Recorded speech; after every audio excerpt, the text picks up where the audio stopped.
This message is to all the frontline medical warriors. It's a great job you're doing. Don't give up. Don't become weary and tired. Instead, be a light, a ray of hope whom you're treating. I know it's very tough time for you to see people suffering in front of your eyes. At times you feel so helpless and find yourself in such a situation where you don't even have time for yourself and for your family. You might have even seen people dying due to this COVID 19 in front of your eyes. It's very painful to see when the patient's family members too have left them when they need them the most. I know you can't hold your cry. Cry out. Just cry out and take out all what you're going through right now. You might be thinking that no one knows what you're going through, no one understands you. But remember, dear, there is someone who knows you very closely, who watches over you every time. When you are working, maybe others are sleeping, but God doesn't sleep nor slumber. When you cry, He cries. When you are going through the situation, He has not left you. He is there besides you. God has placed each one of you in a specific position. So do your best to please God and not men. Let your praises come not from men but from God.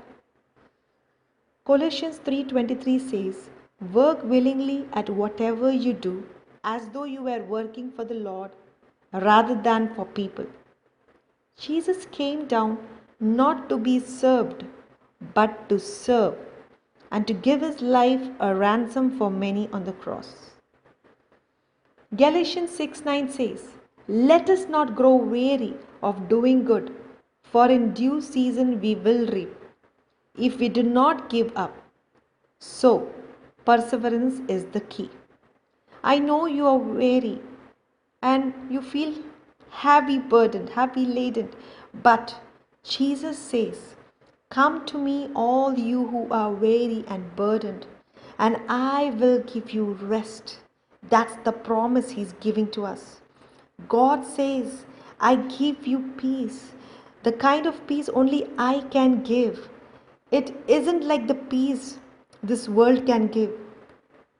Let me remind you of the story you may know.